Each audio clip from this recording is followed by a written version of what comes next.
ആയുഷ്കാലം മുഴുവൻ സ്നേഹത്തോടെയും ആത്മബന്ധത്തോടെയും ഒന്നിച്ച് ജീവിച്ച് ഒടുവിൽ മരണത്തിലും വേർപിരിയാൻ മടിച്ച് ഒരേ കല്ലറയിലേക്ക് യാത്രയായി പ്രിയ ദമ്പതിമാർ.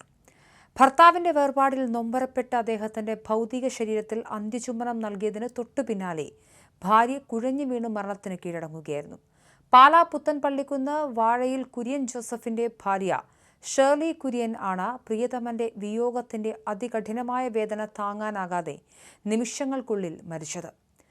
വീട്ടിലെ സംസ്കാര ശുശ്രൂഷയുടെ ആദ്യ ഭാഗങ്ങൾ പൂർത്തിയാക്കി മൃതദേഹം പള്ളിയിലേക്ക് കൊണ്ടുപോകാനായി എടുത്ത നിമിഷത്തിലാണ് ബന്ധുക്കളെയും നാടിനെയും ഒരുപോലെ കണ്ണീരിലാഴ്ത്തി ഷേർലി അപ്രതീക്ഷിതമായി കുഴഞ്ഞു വീണത്.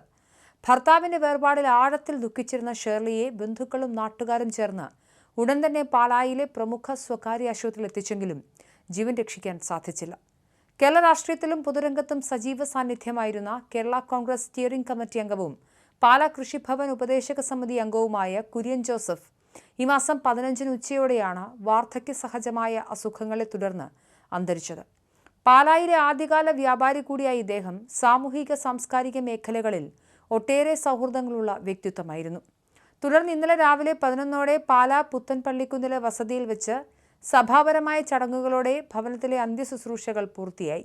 തുടർന്ന് മൃതദേഹം വസതിയിൽ നിന്നും പള്ളിയിലേക്ക് കൊണ്ടുപോകുന്നതിന് തൊട്ടു മുൻപാണ് ഷേർലി ഭർത്താവിന്റെ മൃതദേഹത്തിന് അന്ത്യചുംബനം നൽകിയത്. ആ നിമിഷത്തിൽ കുഴഞ്ഞു വീണ ഷേർലിയെ ആശുപത്രിയിലേക്ക് മാറ്റിയെങ്കിലും ഡോക്ടർമാർ മരണം സ്ഥിരീകരിക്കുകയായിരുന്നു. കുര്യൻ ജോസഫിന്റെ സംസ്കാര ചടങ്ങുകൾ പള്ളിയിൽ നടന്നുകൊണ്ടിരിക്കെയാണ് ബന്ധുക്കളെയും നാടിനെയും സങ്കടത്തിലാഴ്ത്തിക്കൊണ്ട് ഷേർലിയുടെ മരണവിവരവും പള്ളിമുറ്റത്തേക്ക് എത്തുന്നത്.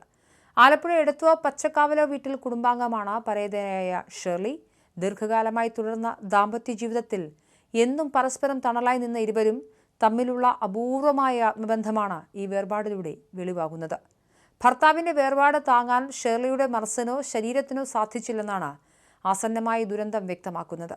പെട്ടെന്നുണ്ടായ ഇരട്ട ദുഃഖത്തിന്റെ വലിയ ആഘാതത്തിലായ കുടുംബാംഗങ്ങൾക്കും നാട്ടുകാർക്കും ഈ വേർപാട് കടുത്ത നോവായി മാറി. അപ്രതീക്ഷിതമായി ഉണ്ടായ ദുരന്തത്തിൽ എന്തു ചെയ്യണമെന്നറിയാതെ ബന്ധുക്കളും നാടൊന്നാകെയും പതറിപ്പോയി. തുടർന്ന് ആശുപത്രിയിൽ സൂക്ഷിച്ചിരുന്ന പേർലിയുടെ മൃതദേഹം ഇന്ന് രാവിലെ വീണ്ടും പുത്തൻപള്ളിക്കുന്നിലെ വസതിയിൽ എത്തിക്കുകയായിരുന്നു.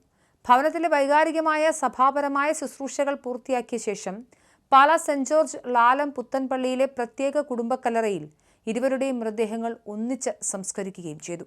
ജനിച്ച മണ്ണിൽ പതിറ്റാണ്ടുകളോളം ഒന്നിച്ച് ജീവിച്ച് ഒടുവിൽ നിത്യനിദ്രയിലും വേർപിരിയാതെ ഒരേ കല്ലറയിൽ അന്ത്യവിശ്രമം കൊള്ളുന്ന ഈ ദമ്പതികളുടെ സ്നേഹവും അതിവേഗത്തിലുള്ള വിയോഗവും പാലാ നിവാസികളിലും പൊതുസമൂഹത്തിലും വലിയ കണ്ണീർപ്പാടാണ് ബാക്കിവെച്ചത്.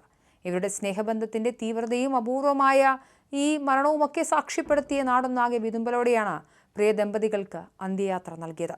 സാഹിത്യത്തിലും സിനിമകളിലും മാത്രം കണ്ടിട്ടുള്ള ഇത്തരത്തിലുള്ള ഒരു ബന്ധം സ്വന്തം കൺമുന്നിൽ കണ്ടതിന്റെ ഞെട്ടലും ബന്ധുക്കൾക്കുണ്ട്. ഇരുവരുടെയും മരണവാർത്ത പുറത്തുവന്നതോടെ രാഷ്ട്രീയ, സാമൂഹിക, സാംസ്കാരിക രംഗത്തെ പ്രമുഖരടക്കം നിരവധി ആളുകൾ പാലായിലെ വസതിയിലെത്തി അന്ത്യോപചാരം അർപ്പിച്ചു.